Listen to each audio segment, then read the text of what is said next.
শুভ সন্ধ্যা। বাংলাদেশ কারিগরি শিক্ষা বোর্ডের অ্যাডভান্স সার্টিফিকেট কোর্সের ফাইন আর্টস টেকনোলজি দ্বিতীয় পর্বের শিক্ষার্থীদের আমরা আজকের ক্লাস শুরু করছি। আজকে আমাদের পড়ার বিষয় নৃগোষ্ঠীর শিল্পকলা এবং ভারতীয় উপমহাদেশের লোকশিল্প।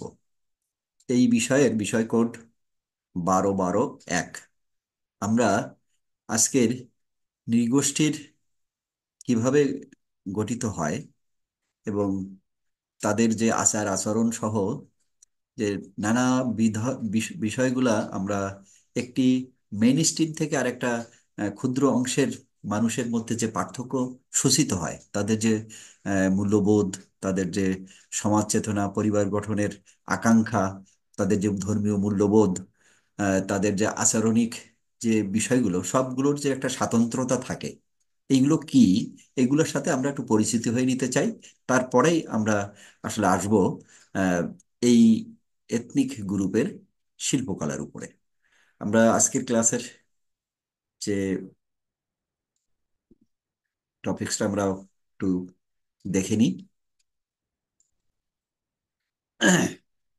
আজকে আমাদের আলোচনায় থাকবে এই প্রথা, আচার আচরণ, রীতিনীতি, তারপর ধর্মীয় বিশ্বাস, ধর্মীয় মূল্যবোধ, অনুশাসন, পালা পার্বণ, এগুলোর উপরে আমাদের কথা থাকবে আজকের আলোচনায়। কিন্তু পালা পার্বণ এবং অনুশাসন এবং উৎসব, এগুলা আমাদের আজকের ক্লাসে আমরা আর আলোচনা করতে পারবো না। আমরা আজকের ক্লাসে আর কিছুটা অংশ এগিয়ে নিয়েই মূলত আমরা শেষ করব। আমরা আলোচনা করতে থাকি। মূলত আমরা যে নৃগোষ্ঠী নিয়ে আমরা আগের ক্লাসে আলোচনা করেছিলাম, যে তাদের শারীরিক গঠন, মুখের অবয়ব, মাথার গঠন, চামড়ার রং, চোখের চেহারা, আহ, ইত্যাদি নানা যে বিষয়গুলা প্যারামিটার হিসাবে একটা নৃগোষ্ঠী থেকে আরেকটা নৃগোষ্ঠীর মানুষকে আলাদা করে, সেই বিষয়গুলো নিয়ে আমরা একটু ছোট করে আলাপ করব। প্রথমত হচ্ছে মাথার গড়ন। মাথার গড়ন এখানে সব ডিটেলসে আলোচনা করা আহ, মানে সুযোগটা কম, একটু পড়ে নিতে হবে। এখানে প্রত্যেকটা বিষয়ের উপরে মানে কোন নৃগোষ্ঠীর চেহারাটা কিরকম বা ওই বিষয়ের উপরে তাদের বৈশিষ্ট্যটা কি, সেখানে একটা আলোচনা হয়েছে। এবং যে যে গোষ্ঠীর একটু আলাদা আছে সেই গোষ্ঠীটা আলোচনা হয়েছে, বাকিদের এখানে আলোচনায় আনিনি, এভাবেই কিন্তু এসেছে।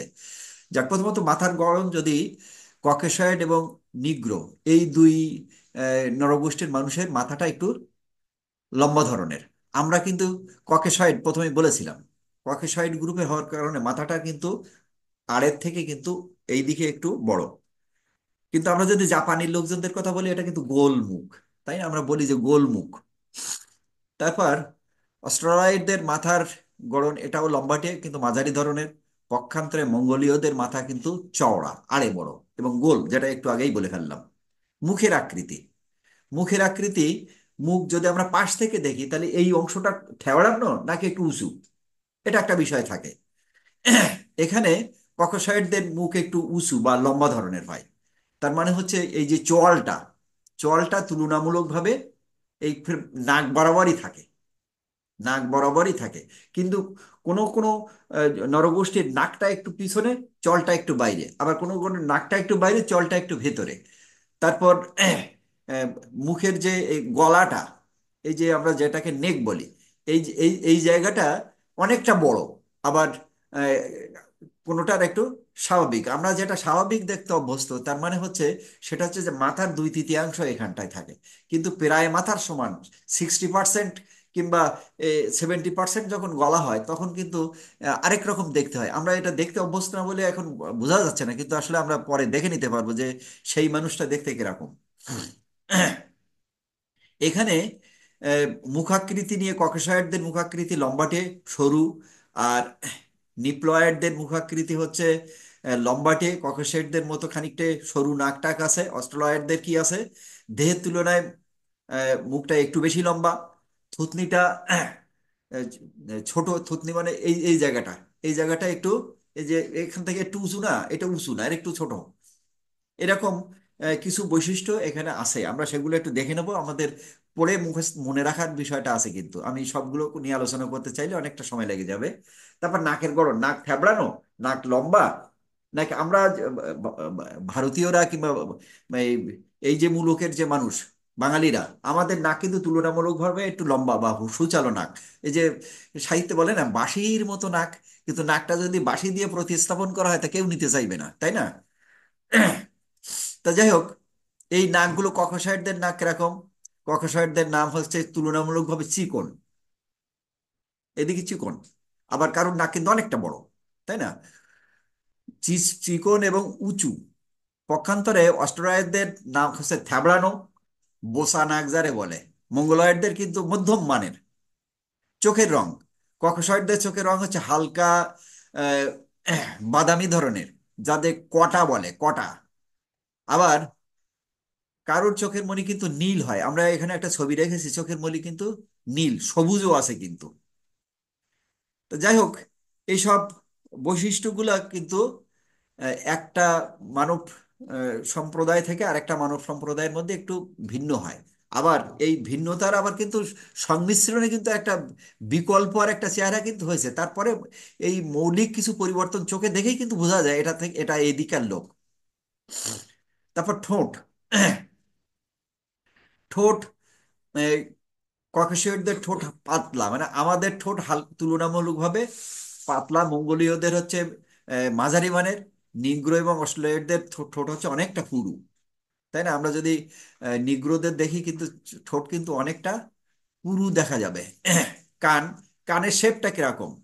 লম্বাটে, তারপর এই ছোট, এরকম নানান ভত, তারপর এরকম সামনের দিকে এরকম একটু সামনে এগিয়ে আসছে কিনা, আমার কানটা দেখা যাচ্ছে না চুলির জন্য, তাই না? এরকমটা এগিয়ে আসে। হ্যাঁ, এ- এই অবস্থাগুলো দেখেই আমরা আসলে বুঝতে পারি যে এটা কোন নরগোষ্ঠীর মানুষ। তারপর গায়ের রংটা, আমরা যে আহ, গায়ের রং আমাদের কিন্তু মানে সাদা এবং কালো আর তামাটে এই তিনটার মিশ্রণে হয়েছে। সে কারণে আমাদের যে যাদের গায়ের রং খুব ভালো তাদেরকে কি বলে? গৌরবর্ণ, তাই না? তাহলে তো আমার আবার সে গৌরীর গায়ে বর্ণ কিরকম ছিল সেটা বলতে হবে। তারপর সেটা না বলে আরেক রকম বলে, সেটা হচ্ছে দুধ সাদা। তা দুধ সাদা যদি বলি, তার মানে দুধে আলতা, দুধে আলতা, দুধ সাদা না, দুধে আলতা, তার মানে দুধের মধ্যে আলতা দিলে যে রংটা হয়, সেই রংটা কিন্তু বাঙালিদের রং না। দুধে আলতা রং কিন্তু বাঙালিদের নিশ্চয় নেই, অস্ট্রেলিয়ানদের গায়ের রং এরকম হয়। তো যাই হোক, ওভাবে বলতে কিন্তু ভালোবাসে, এবং ফর্সাটা কি পরিমাণ এটা বোঝানোর জন্য সব কথাগুলো বলে, কিংবা সুন্দরী কিনা, সুন্দর কিনা, এসব বোঝাতে এসব শব্দগুলো ব্যবহার হয়। আমাদের মূল টার্গেট সেটা নয়, আমাদের মূল টার্গেটটা হচ্ছে যে এই গায়ের রং কেন এরকম পরিবর্তিত হয়, এবং পরিবর্তিত হলে কোন নৃগোষ্ঠীর মানুষের গায়ের রং কিরকম সেটা আমি কিভাবে চিনবো। আর যদি চিনতে পারি তাহলে আমরা তাকে আইডেন্টিফাই করতে পারবো কিনা। যে মানুষটা মারা গেছে তাকে যদি আমি গোত্র সম্প্রদায় আলাদা করতে হয়, তার পক্ষে কেউ যদি না বলবার লোক থাকে, তাহলে আমি তাকে করতে পারবো না। করতে পারবার জন্য আমার বিশেষজ্ঞ লাগবে, ফরেনসিক টিম লাগবে। তার মানে কি, তারা এইসব বিষয়গুলো আগে থেকে জানে, এবং জানে বিধায় সেগুলো নিয়ে তারা কথা বলতে পারে বা সুনির্দিষ্ট একটা মতামত দিতে পারে। মাথার চুল কারুর কোঁকড়ানো না, নিগ্রোদের মাথার চুল কোঁকড়ানো। আমাদের বাঙালিদের কারো চুল কোঁকড়ানো, কারো চুল কোঁকড়ানো না। কারো চুল একদম সোজা আছে, কিন্তু সে তার পছন্দ হচ্ছে কোঁকড়ানো চুল চাই। তখন কি করে? ওই যে বিউটি পার্লার আছে, তারা এই কাঠির গায়ে চুল নিয়ে জড়ায় তাপ দিয়ে দেয়, দিলে কোঁকড়ায় যায়। ও কয়েকদিন থাকে, ভালোই লাগে, তারপর আবার যা তাই, কারণ ওটা তার জেনেটিক বৈশিষ্ট্য নয়, ফলে যে চুল বেরোবে মাথার দিক থেকে সে আবার আগের মতোই একই রকম হবে। তারপরে চুলের রঙের একটা প্রশ্ন আছে, চুল সাদা হবে, কিংবা চুল কালো হবে, কিংবা চুল বাদামি হবে, কিংবা চুল সোনালী রঙের হবে। এই এই যে রং যেটা বলছি, সেই রং কিন্তু আমাদের নন্দনতাত্ত্বিক বিচারে কিন্তু যে কোনটা সুন্দর বা কোনটা ভালো, এটা কিন্তু ওইভাবে বিশ্বাস করা যাবে না। আমরা ভালোর যে বিবেচনা, সেটা কিন্তু আমরা আগের ক্লাসগুলোতে আমরা আসলে বোঝবার চেষ্টা করেছি যে কোনটা ভালো, তার কি ধরনের ব্যাখ্যা হবে বা কোন মানদণ্ডে ব্যাখ্যা হবে। এখন আমি এই যে মেয়েটার মাথার চুল দেখা যাচ্ছে, তাই না? এই চুল আমার পছন্দ, তাহলে আমি যখন এই মেয়ের সম্পর্কে বিবরণ দেবো, তখন কিন্তু এটাকে আমি একটা পজিটিভ দিক হিসাবে আমি এর উপস্থাপন করব। কিন্তু আমার যদি নন্দনতাত্ত্বিক বিচার করতে হয়, তখন সে কোন নৃগোষ্ঠীর মানুষ সেই বিবেচনায় তার ওই পরিচয়টা কিন্তু টুস করে একটা লাইন আমি কিন্তু গুঁজে দেব। এই হচ্ছে আমাদের গায়ের লোমের কথা বলেছিলাম, শরীরের উচ্চতার কথা বলা হয়েছিল যে কারা কতটা উঁচু। আমাদের ভারতীয়টা এবং এই পূর্ব ভারতের লোকজন কিন্তু তুলনামূলকভাবে খাটো। আর আমাদের থেকে আরো খাটোয়ালা লোক আছে, তাই না? জাপানের লোকজন। তারপর এরপরে আসবে হচ্ছে প্রথা বা আচার অনুষ্ঠান। প্রথা, প্রথা হচ্ছে সেটা নিয়ম না, কিন্তু নিয়মের মতো মান্যতা দেয়, নিয়মের মতো মান্যতা দেয়। যেরকম একসময় হিন্দুদের মধ্যে সতীদাহ প্রথা ছিল। সতীদাহ প্রথা কি? যে স্বামী মারা গেলে স্বামীর সঙ্গে স্ত্রীকে একসঙ্গে বেঁধে চিতায় দিয়ে পড়াই ফেলতে হবে। তাহলে স্বামীটা তো মরে গেছে, ও তো যন্ত্রণা পাবে না, সে তো বুঝতেই পারবে না। কিন্তু সাথে যারে দিচ্ছে সে তো জ্যান্ত মানুষ, সে তো চিৎকার করবে, তার বাঁচবার জন্য যে সর্বোচ্চ চেষ্টা কিন্তু সে করবে। তাহলে এটা একটা পৈশাচিক আহ, ব্যবস্থা, কিন্তু তারপরেও প্রথা হিসাবে এটা কিন্তু দীর্ঘ সময়, শত শত বছর ধরে কিন্তু আমাদের এই ভারতীয় উপমহাদেশের এটা চর্চা চলেছে। তারপর একটা সময় এসে এটা রহিত হয়েছে বা এখন উঠে গেছে। কিন্তু পুরোপুরি কি উঠেছে? উঠেনি এখনো। ভারতের অনেক এলাকা আছে যে এ ধরনের পৈশাচিকতা কিন্তু আমরা মাঝে মধ্যে দেখতে পাই। তারপর এই যে প্রথার সাথে কিছু আরেকটা বিষয় আছে, সেটা হচ্ছে এই শব্দের সাথে আরেকটা খুব কাছাকাছি শব্দ যেটাকে ট্রেডিশন বলি। ট্রেডিশন হচ্ছে যে বিনা বিচারে বা বিনা বাক্য ব্যয়ে মেনে নেয়া। এবং আমি একা একা মানবো না, আমার যে জনগোষ্ঠী আছে তারা সবাই সেই জিনিসটা মান্যতা দেয়। এবং মান্যতা দিলে তখন সেটা একটা ট্রেডিশন বা ঐতিহ্য হয়ে ওঠে। কিরকম? আমি যদি ঘরের বাইরে যাই, তাহলে আমাকে পোশাক পরতে হবে। এটা কোনো আইন না, এটা কোনো প্রথা না। কিন্তু আমি কখনোই ঘরের বাইরে, আমি যদি সুস্থ হই, মানে বিকৃত মস্তিষ্ক না হই, অথবা আমি যদি শিশু না হই, তাহলে আমি কোনো অবস্থাতেই পোশাক ছাড়া জনসমক্ষে যাব না। এটা হচ্ছে একটা ট্রেডিশন। এই ট্রেডিশন আমার সঙ্গে পোশাক থাকবে, পোশাকটা কি মাত্রার থাকবে সেটা নিয়ে প্রশ্ন উঠতে পারে। সেটা হচ্ছে যে বিভিন্ন অঞ্চলের মানুষ, বিভিন্ন জনগোষ্ঠীর মানুষ বিভিন্ন ধরনের পোশাক পরে, নারী পুরুষ নির্বিশেষে পোশাক ভিন্ন ভিন্ন হয়। সেটা একটা জিনিস, কিন্তু পোশাক আমার কিন্তু কমপক্ষে থাকতে হবে। এটা আছে ট্রেডিশন। তো যাক, এরকম আরো কিছু বিষয় আছে যে বিষয়গুলো আমাদের একটু একটু করে আলোচনা করতে, এগুলো সবই আমাদের জানবার বিষয়, মানে জানা থাকার বিষয়। তারপরেও আমাদের আলোচনার স্বার্থে আমাদের শ্রেণী পাঠ্য হিসাবে এটা আমাদেরকে আরেকবার আলোচনা করতে হচ্ছে, যে এটা আমাদের দরকার হবে। আমরা এই ছবিতে একটা আহ, মানে এই স্লাইডে একটা ছবি আটকে দিয়েছি, এটা হাতে আঁকা ছবি। কিন্তু এই ধরনের প্রথা বা লোকাচার কিন্তু চলমান আছে। এটা হচ্ছে চড়ক পূজা। আমার যেসব হিন্দু শিক্ষার্থী আছে তারা তো নিশ্চয়ই এটা জানবে, কিন্তু মুসলিম শিক্ষার্থীরাও জানবে না এরকম না, অনেকেই এসব বিষয়ে খবর রাখেন। এখানে একটা গাছের সাথে আর একটা আড় করে গাছ মাখে দড়ি দিয়ে ওই মানুষের পিঠে আহ, বড়শি দিয়ে গেঁথে দেওয়া হয়েছে। মানে উপর দিয়ে যে চামড়া, পিঠের চামড়ার সাথে বড়শি দিয়ে গেঁথি দিয়ে ওখানে ঝুলানো হচ্ছে, ঘোরানো হচ্ছে। এই ঘোরানোর মধ্যে দিয়ে সে, ও মনে করছে যে সে আহ, তার যে ঈশ্বর, বিশ্বাসের যে দেবতা, সে শিবের খুব সান্নিধ্য পাচ্ছে, তার অনেক মঙ্গল হবে, অনেক কিছু হবে। এবং সে এইটার জন্যে মানে স- মানে প্রচন্ডতম যন্ত্রণা সে কিন্তু সহ্য করে নিচ্ছে। তার কারণ একটা সুচ কিংবা কাঁটা ফুটলে আমরা আউ করি, তাই না? আর ওর পিঠে একটা বড়শি বাঁধিয়ে দিচ্ছে, তার সাথে দড়ি দিয়ে ওকে ঝুলাই দিচ্ছে। তারপরেও ও এই কাজে কিন্তু সে পারমিশনটা দিয়েছে যে হ্যাঁ আমি এটা আহ, করতে চাই। কাঁটার উপর ঝাঁপ দিয়ে পড়ে, কাঁটা ফোটে, যন্ত্রণা পায়, তারপরও তার বিশ্বাস তাকে এই কাজে উদ্বুদ্ধ করে। এখানে কোনো বিচার নেই, এখানে কোনো যুক্তিতর্ক নেই, এটা হচ্ছে ধর্মীয় বিশ্বাস বা তার যে ওই প্রথাগত যে ট্রেডিশনটা আছে সেটার কারণে সে এটা কিন্তু করে করে ফেলে। আমাদের ওই আহ, কারবালার যে ঘটনাটা ঘটেছিল, এই ঘটনাটাকে আহ, কেন্দ্র করে একটা বিশেষ অনুষ্ঠান আছে, শিয়ারা বোধহয় এই অনুষ্ঠানটা করে। মানে চাবুক দিয়ে তারপর ছুরি দিয়ে তার শরীর ফালা করতে থাকে। আমরা কি এই অনুষ্ঠানটা দেখেছি? আমি একটু সবার মুখ খুলে দেবো। আমরা কি এরকম কোনো হ্যাঁ, কথা কি জানি? 10ই মহরম পালন করে। এখানে শুনেছি। 10ই তাজিয়া মহরম। মিছিল না এরকম কি একটা নাম বলে বোধহয়, তাই না? 10ই মহরম মহরম পালন মাসের করে 10 তারিখ, ইয়েরা। তা না, 10ই মহরম না, জি ওইটা জি। ওই ওই অনুষ্ঠানটার একটা নাম আছে। ওই যে মিছিলটা হয় সেটার নাম তাজিয়া মিছিল বলে বোধহয়। আর ওইটা তাজিয়ে মিছিল। ওই ওই ওই ওই কাজটার একটা নাম আছে, আমি এই মুহূর্তে মনে করতে পারছি না। আমাদের পরে যখন ধর্মীয় আচার অনুষ্ঠান পড়বো সে সময় অবশ্যই আমি আহ, বলবার চেষ্টা করব। এই ধরনের কিছু আহ, লোকাচার আছে যেগুলা আমরা মানতেও পারি, না মানতেও পারি। যারা মানে জি। তারা তাদের মতো মানে, কিন্তু যারা মানে না তাদের কিন্তু কোনো অসুবিধা হয় না। কিন্তু কখনো কখনো এই আচার বা এই বিষয়গুলো অন্যের উপর চাপিয়ে দেওয়া হয়। যখন চাপিয়ে দেওয়া হয় তখন সেটা সংকট তৈরি করে। আমরা সে সব বিষয় নিয়েও আলোচনা থাকবে আমাদের এই ক্লাসের কোনো একটা পর্বে, এখানে অবশ্যই আলোচনা আসবে। আমরা এরপরে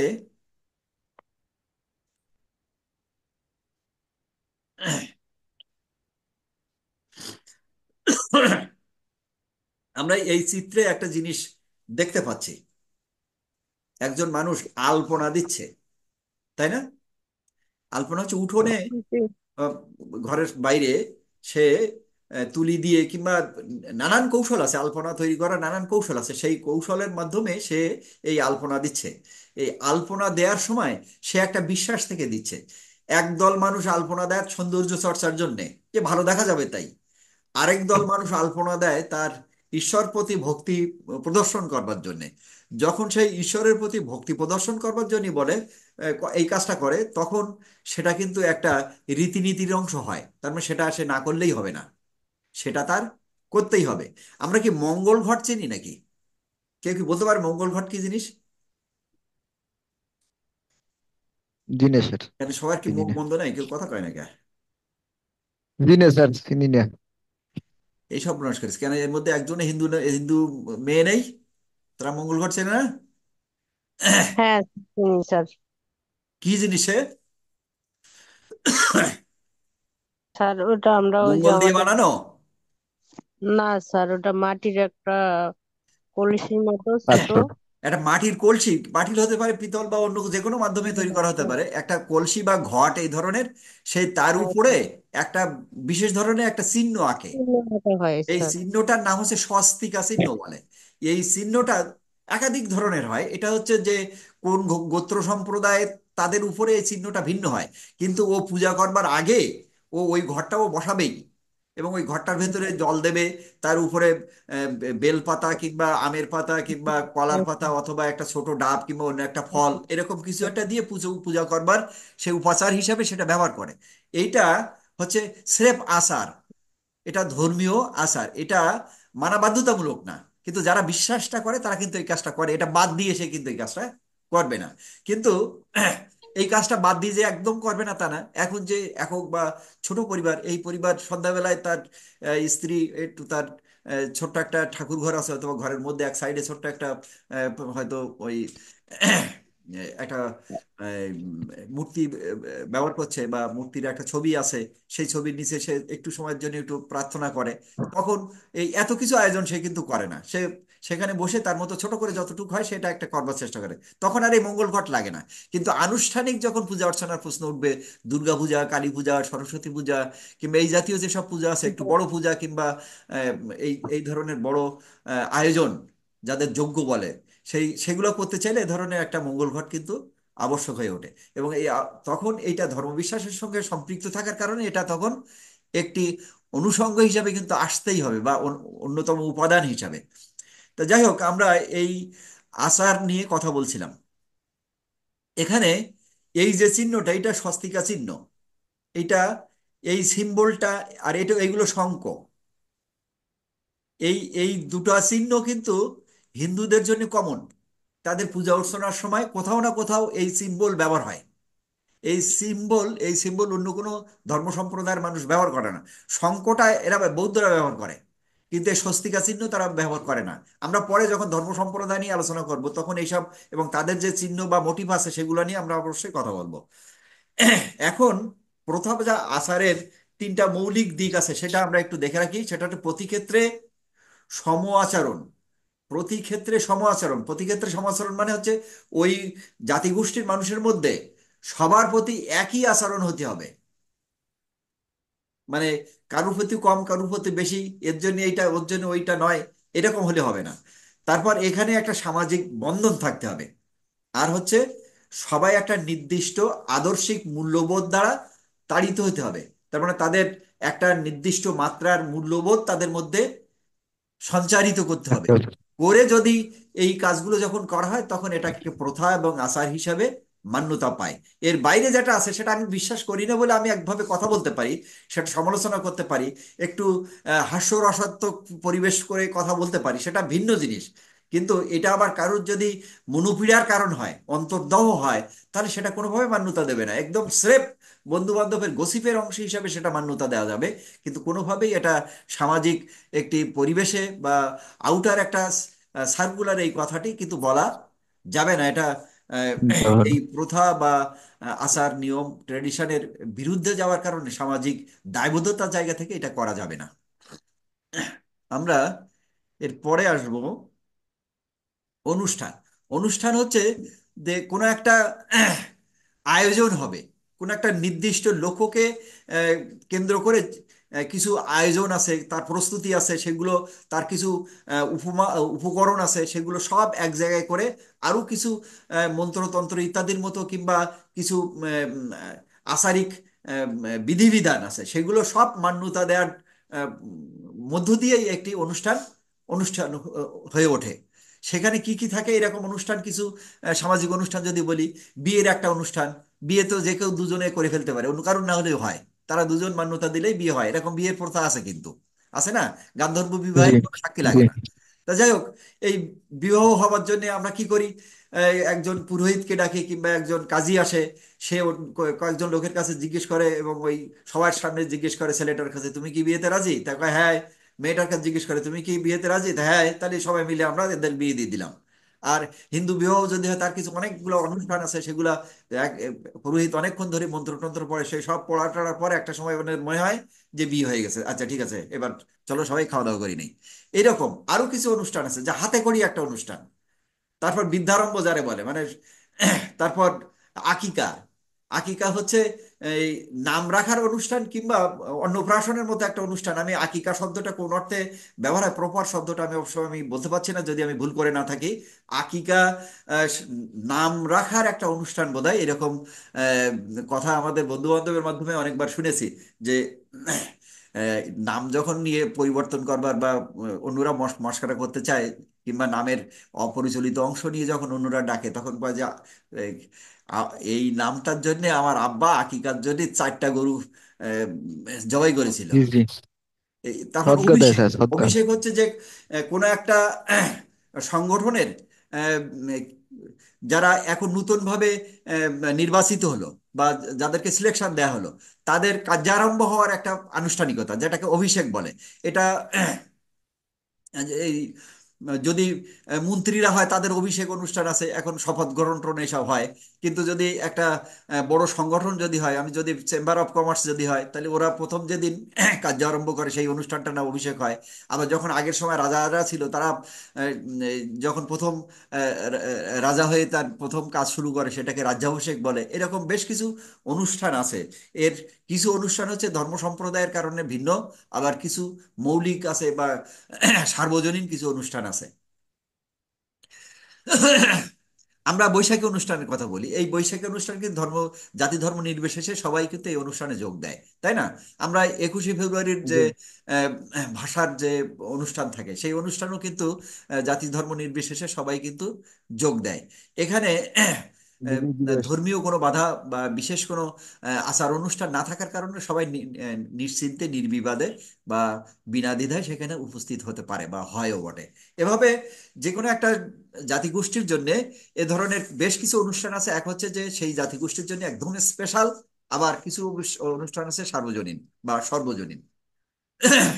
এরপরে আসে হলো যে এই জাতি ধর্মর যখন কথা বলবো বা প্রথা অনুষ্ঠানের কথা বলবো, তখন এদের জন্য কিছু নির্দিষ্ট চিহ্ন আছে, প্রতীক আছে বা মোটিভ আছে, কিংবা এদের লগো আছে, যেগুলো দিয়ে আমরা ওই জাতি সম্প্রদায় বা ওই গোষ্ঠী বা ওই অনুষ্ঠান বা ওই কাজটাকে আমরা চিনতে পারি। আমরা যখন অলিম্পিকের কোনো খেলা হয় বা অলিম্পিক নিয়ে যখন কথা ওঠে তখন কিন্তু 7টা রিংয়ের একটা সিম্বল দেখি। 7টা রিং জি পরস্পর মধ্যে জড়িয়ে থাকে, উপরে 4টা নিচে 3টা থাকে, তাই না? এই 7টা কিংবা 5টা রিংয়ের একটা যে কম্বিনেশন, সেই কম্বিনেশনটাকে আমরা কিন্তু অলিম্পিকের প্রতীক হিসাবে ধরি। ওই প্রতীকটা দেখেই কিন্তু আমরা বুঝে নিতে পারি যেটা অলিম্পিক। অলিম্পিক। আমরা বাংলাদেশের একটা প্রতীক চিহ্ন আছে, টাকার কিংবা পয়সার উল্টো ধারে থাকে শাপলা চিহ্ন, এটা দেখেই কিন্তু বুঝতে পারি যে এটা জি বাংলাদেশের প্রতীক। জাতীয় পতাকা, এই জাতীয় পতাকা দেখেই বুঝতে পারি এটা বাংলাদেশ কিংবা এইটা ভারতবর্ষ। এরকম কিছু প্রতীক আছে, সেখানে এক হচ্ছে যে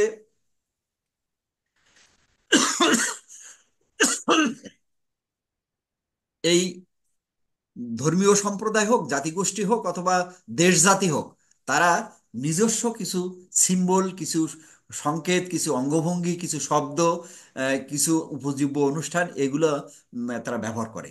এবং সেই ব্যবহার করা এই সিম্বল বা প্রতীকগুলো অন্যের কাছে পরিচিত হয়ে যায়, তখন সেটা দিয়ে তাকে চেনানো যায় সহজে। অনেক কথা লেখা প্রয়োজন হয় না, মানুষ বুঝে নিতে পারে। অথবা দুই টানের তুলি দিয়ে একেই বুঝায় দেওয়া যায় যে এটা এই জিনিস।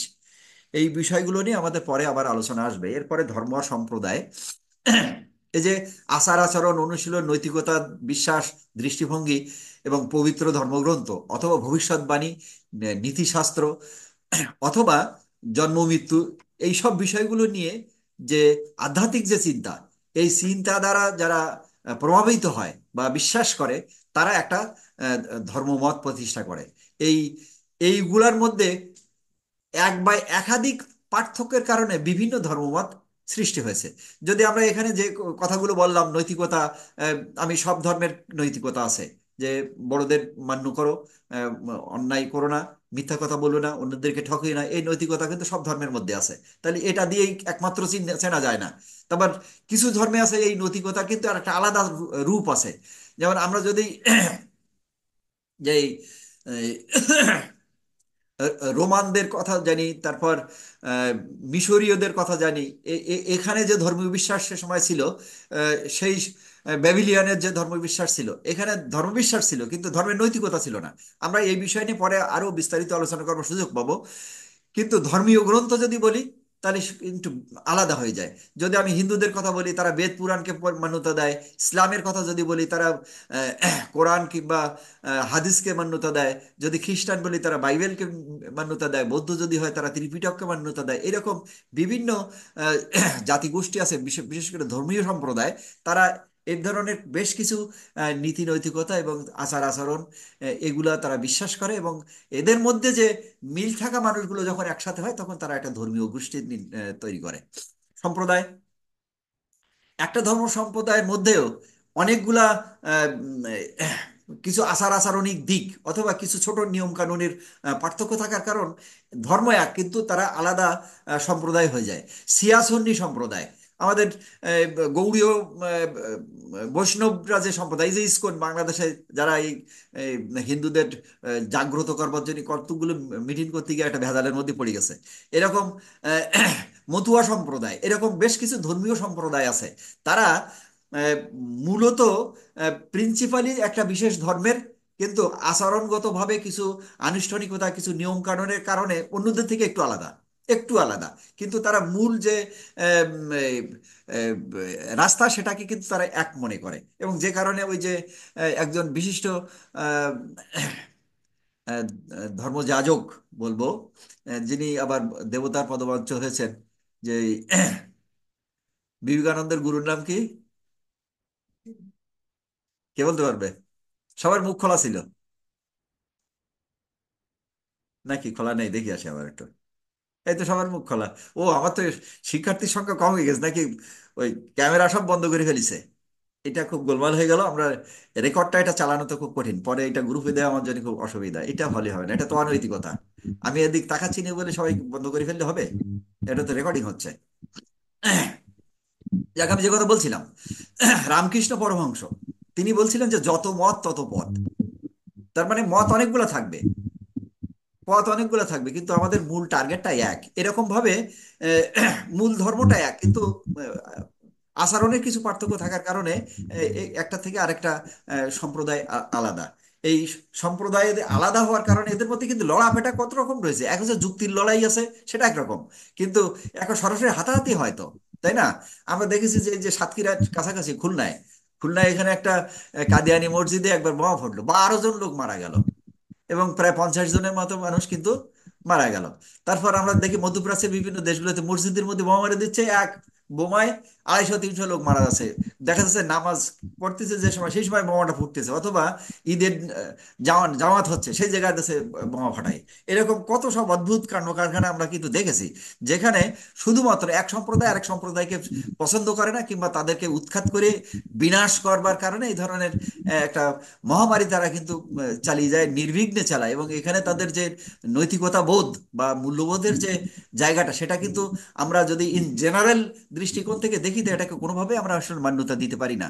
মানুষ খুন করে ফেলা কোনো ধর্মের বিধান হতে পারে না, ওর ধর্মে কিন্তু এই বিধান নেই। তারপরেও তারা এমনভাবে এটাকে উপস্থাপন করে যে একদল মানুষকে এমনভাবে উস্কে দেয় যে সে এরকম একটা জঘন্য কাজ করে ফেলে, নির্দ্বিধায় করে ফেলে। তো যাই হোক, আমরা আরো কিছু দূর পথ এগুতে চাই।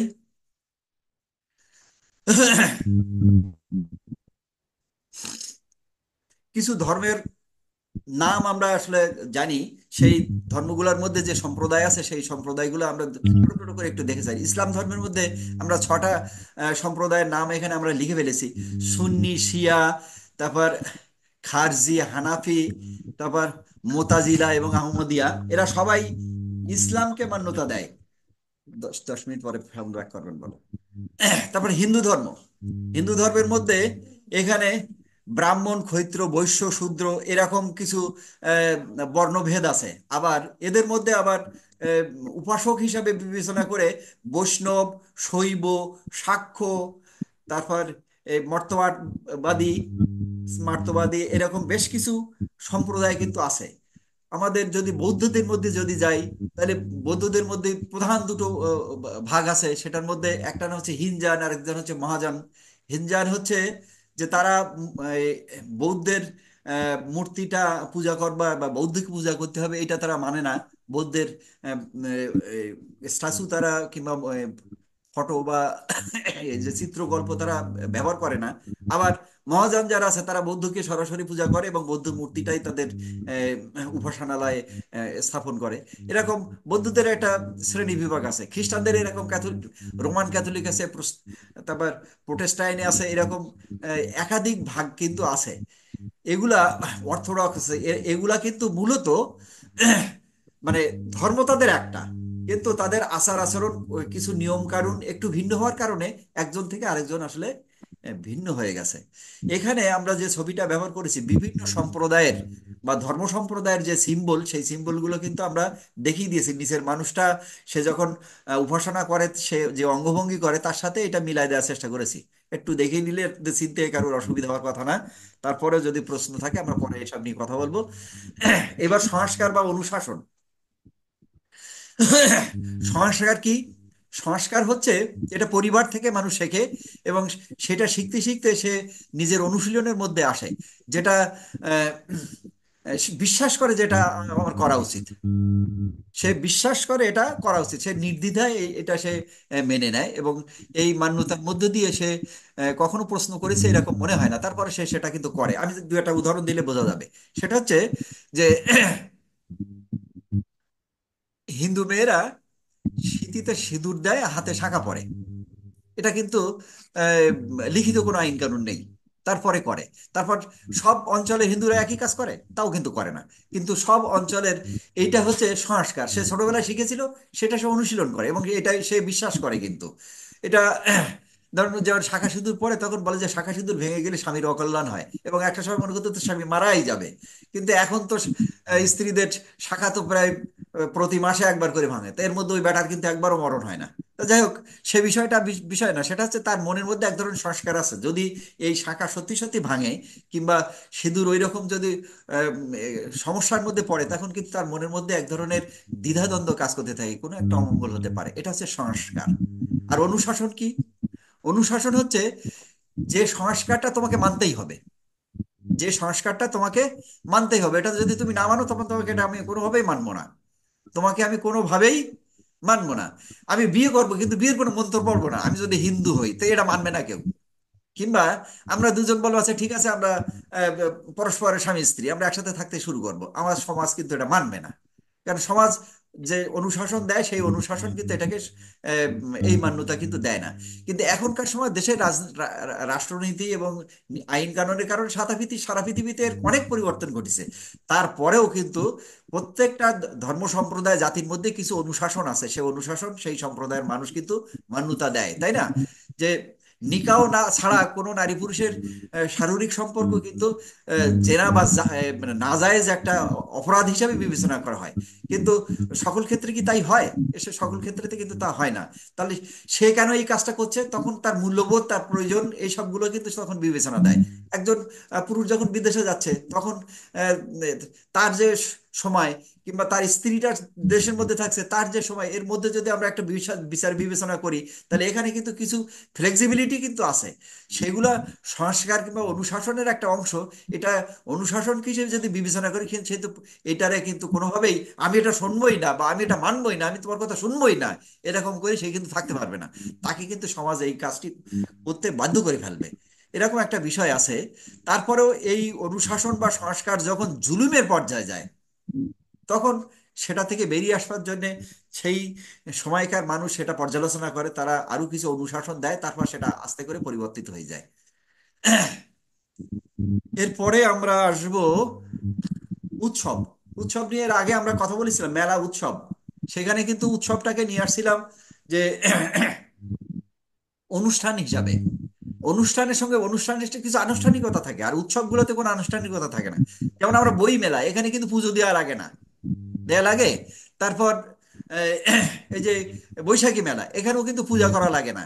এখানে সব লোকজন সেখানে জমা হয়, এই যে বিভিন্ন ধরনের খাবার দাবার থাকে, হই হট্টগোল করার ব্যবস্থা থাকে, আড্ডা দেওয়ার ব্যবস্থা থাকে, বেশ কিছু বিনোদনের ব্যবস্থা থাকে। এখানে কিছু ব্যবসা বাণিজ্য করবার উপকরণ থাকে, সব মিলে সময়টা ভালোই কাটে। এখানে কিছু চিত্র বিনোদনের যেমন নাটক থাকে, উপন্যাস থাকে, দুশো উপন্যাস না কি যেন যাত্রাপালা থাকে, কবি গান থাকে, এরকম খেলাধুলো থাকে, ছোট করে ইনডোর খেলার মতো এরকম কিছু খেলাধুলো থাকে। সব মিলে সব সেই এই এলাকার যে মানুষগুলা তাদের একটা ঐক্যতান তৈরি হয়, এবং তারা নিজেদের কারণেই ওইখানে যাওয়াটা মানে খুব আনন্দের বোধ করে। মানে নারী পুরুষ নির্বিশেষে পরিবারের সব লোকজন সেখানে গিয়ে জমায়েত হয়। এই ধরনের যে জমায়েত হওয়ার যে ব্যবস্থা, সেই ব্যবস্থার নাম হচ্ছে উৎসব, বৈশাখী উৎসব। এখন তো বৈশাখী উৎসবের ভাতাও দেয় চাকরিজীবীদের, তাই না? আমারও দিত কিছুদিন আগে, এখন আর দেয় না। এই উৎসব দু ধরনের, একটা হচ্ছে ধর্মীয় উৎসব আর এক ধরনের সার্বজনীন উৎসব। ধর্মীয় উৎসব আমরা এর আগে দেখেছি।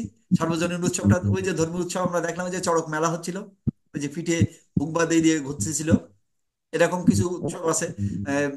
আমরা যদি বলি যে ওয়াজ মাহফিল হয়, এটাও একটা উৎসবের মতো পড়ে, এখানেও কিন্তু এই ধরনের বাচ্চারা ছোটাছুটি করতে থাকে। এটা হচ্ছে ধর্মীয় উৎসব। আর সার্বজনীন উৎসব, এই যে বৈশাখী মেলার কথা বললো, এরকম কিছু উৎসব আছে যেগুলো বই মেলার, এগুলো সার্বজনীন উৎসব। এরকম কিছু ধর্মীয় সম্প্রদায়ের কিছু উৎসব আছে, সেই উৎসবগুলোর নামের আমরা এখানে একটা তালিকা দিয়েছি। এই নামগুলো প্রায় সবাই আমরা জানি, সেজন্য নামগুলো বলে সময় নষ্ট করলাম না। এর মধ্যে দুর্গাপূজা, বড়দিন, বুদ্ধ পূর্ণিমা, তারপর নবান্ন, এরকম বেশ কিছু পূজা আছে, ঈদ, আহ, তারপর ফাতেহা ইয়াজদাম, এরকম বেশ কিছু উৎসব আছে যেগুলা ধর্মীয় উৎসব, আবার কিছু আহ, সার্বজনীন উৎসব। পালা পার্বণ, পালা পার্বণও কিন্তু এই উৎসবের মধ্যেই পড়ে। কিন্তু পালা পার্বণে আরেকটা অনুষঙ্গ আছে। পালা পার্বণের মধ্যে কিছু মানুষ সেখানে দলবদ্ধভাবে একটা কোনো কাহিনী উপস্থাপন করবার চেষ্টা করে। সেই কাহিনীর মধ্য দিয়ে আহ, সেই উৎসবটার একটা আলাদা একটা মেরিট তৈরি হয়, আলাদা একটা একটা অনুষঙ্গ তৈরি হয়। যেরকম আমরা যদি বলি যে পৌষ পার্বণ যদি বলি, তাহলে পৌষ পার্বণ তার মানে হচ্ছে ফসল ওঠার যে সময়। তো এই পৌষ পার্বণের সঙ্গে ওখানে পিঠা খাওয়ার মতো আরো কিছু বিষয় টিষয় আছে, যেগুলা ওই পৌষ পার্বণের সঙ্গে ওটা কিন্তু ওতপ্রোতভাবে জড়িত। ওই পিঠা যদি আমি বৈশাখী মেলাতে নিয়ে যাই, কিংবা বৈশাখী মেলাতে এখন পিঠা যায়, যদি আমি ওই এই বই মেলায় নিয়ে যাই, ওটা কিন্তু আসলে হবে না। ওটার ওই রকম একটা কাণ্ড কিন্তু করা যাবে না। আমরা যদি আহ, বই মেলার সময় বিশাল একটা মঙ্গল র্যালি করি, এটা কিন্তু মানুষ মানতে চাইবে না। এরকম কিছু বিষয় আছে। এই যে পালা পর্বণের সময় সেই ঋতুভেদে কিছু জিনিস যেমন পাওয়া যায়, এবং সেগুলোকে উৎসবের মেজাজে মানুষ ব্যবহার করে। যেরকম এই এই চালের গুড় হয়, নারকেলের দুধ, তারপর খেজুরের গুড় দিয়ে পিঠা পুলি তৈরি করা পৌষ পার্বণের অনুষঙ্গ, তাই না? এটা এটা ছাড়া কিন্তু হয় না। এখন বৈশাখী উৎসবের সময় ইলিশ মাছ, পান্তা ভাত, এইরকম কিছু কথাবার্তা তো আমরা দেখি, তাই না? এইরকম কিছু উৎসবের সঙ্গে কিছু অনুষঙ্গ আছে। আমরা এই পর্যন্ত আমাদের আজকের আলোচনাটা আমরা শেষ করতে চাই। আমরা আরো কিছু বিষয় আছে যেগুলো আমাদের এই নৃগোষ্ঠীর শিল্পকলার অংশ হিসাবে আমাদের আলোচনায় আসবে, আমরা পরবর্তী ক্লাসগুলোতে সেই বিষয়গুলো নিয়ে আমরা কথা বলতে পারবো। আপাতত আজকের এই ক্লাস আমরা আনুষ্ঠানিকভাবে এখানে শেষ করছি। সবাইকে অসংখ্য ধন্যবাদ। শুভরাত্রি। এখন